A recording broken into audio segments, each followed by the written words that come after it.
ओम नमः शिवाय।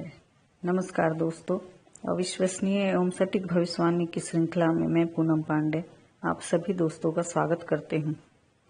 दोस्तों, ज्योतिष शास्त्र एक बहुत गूढ़ विषय है और इसमें इतने सारे सूत्र, इतने नियम हैं कि एक जीवन काल में इसे कंठस्थ करना असंभव है। इसलिए आप इन सूत्रों को याद और कंठस्थ करने के बजाय उसे समझने का प्रयास करें। यदि आप कुछ सूत्रों को भी भली भांति समझ जाएंगे तो उसके सहारे आप बाकी सूत्रों को अच्छी तरह फलित कर सकते हैं। इसीलिए सूत्रों को रटने के बजाय उन्हें समझने का प्रयास करें। अधिक से अधिक कुंडली देखें ताकि आपके अनुभव में वृद्धि हो।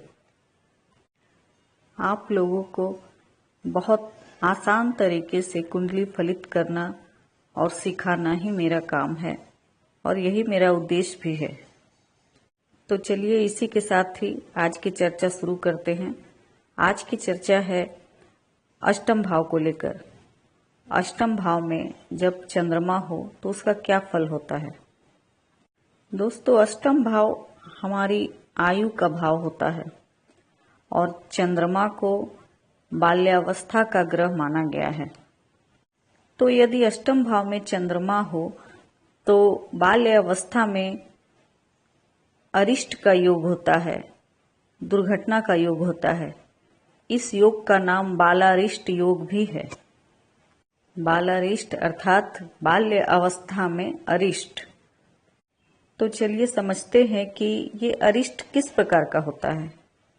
इस योग में विशेषकर दो प्रकार के दुर्घटना को होते देखा गया है।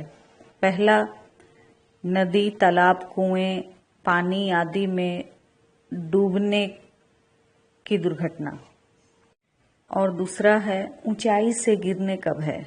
ऊंची जगह से गिरने का योग होता है। इसके अलावा भी कुछ अरिष्ट फल होते देखे गए हैं, जैसे दम घुट जाना या गले में किसी चीज का फंस जाना, गले में किसी रस्सी आदि का बंध जाना।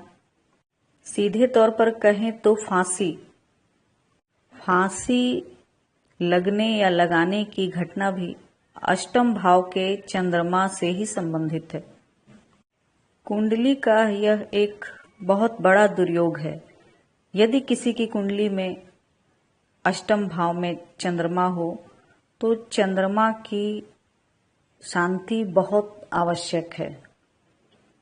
और मैं आपको ये भी बताना चाहूंगी कि चलित कुंडली में ये स्थिति हो तभी ऐसा संभव है।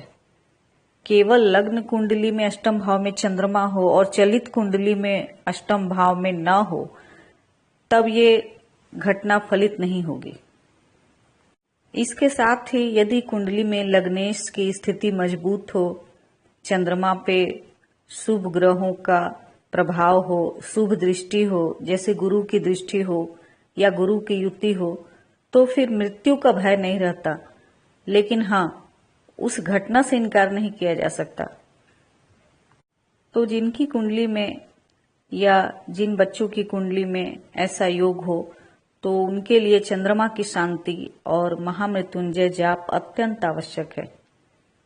इसी के साथ ही मैं आज की चर्चा को विराम देती हूँ। अगले अंक में फिर आपसे मुलाकात होगी। हमारे वीडियो को लाइक करें, हमारे चैनल को सब्सक्राइब करें।